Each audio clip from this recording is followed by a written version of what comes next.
Now we will do the practical how to know the IP address and name server of any website.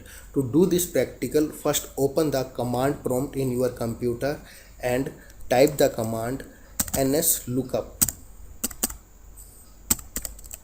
and press enter. After that, you will see the nslookup command prompt and type the name of website to which you want to know the IP address. For example, www.facebook.com and press enter. Here it is the IP address of facebook.com. This is 128-bit IP address and this is 32-bit IP address.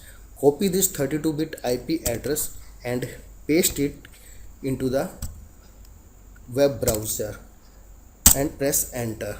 So by this way you can open the facebook.com through the IP address of Facebook. To know the IP address of google.com, type www.google.com and this is the IP address of google.com.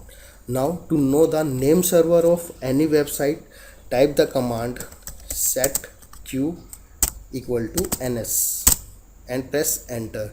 Now type the name of any website, for example facebook.com and press enter.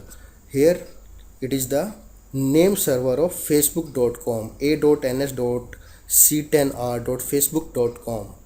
To know the name server of google.com, type google.com and press enter. Here the name server of google.com, ns1.google.com. So by this way we can know the IP address and name server of any website.